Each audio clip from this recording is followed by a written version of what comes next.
Cup ரவை எடுத்துருக்குறேங்க. இந்த கப்பில் 2 ஏலக்காய் போட்டு நல்லா அரைச்சி எடுத்துகிட்டு வந்துட்டுங்க. நல்லா இந்த அளவுக்கு இருக்கணுங்க. ஒரு பாத்திரத்தில் கொட்டியாச்சுங்க.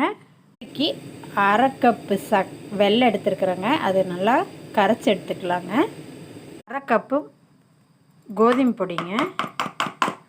கோதுமை மாவு 1/2 கப்பு இருக்கு. ஒரு பிஞ்சு உப்புங்க.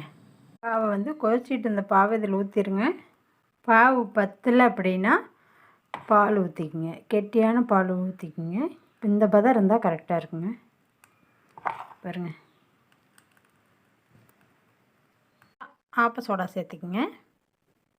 இது எக்ஸ்ட்ரா நெய்யில் தேங்காயை நல்லா வறுத்துட்டு இது கூட சேர்த்திக்க போகிறேன். உங்களுக்கு இஷ்டம் இருந்தால் சேர்த்திக்குங்க. இஷ்டம் இல்லை வேணாம் அப்படின்னா அவாய்ட் பண்ணிடுங்க. இங்கே பாருங்கள், ஊற்றிட்டேன். இது மாதிரி தாங்க ஊற்றி எடுத்துக்குங்க. நல்லா கரு விட்றாதீங்க, சிம்மில் வைங்க. எப்படி வந்துருக்கு பாருங்க. சூப்பராக வந்துருக்குதுங்க. ரவையில் நான் கூட வராதுன்னு நினச்சேன். சூப்பராக வந்துருச்சுங்க. நீங்களும் ஒரு தடவை செஞ்சு பார்த்துட்டு கமெண்டில் சொல்லுங்கள்.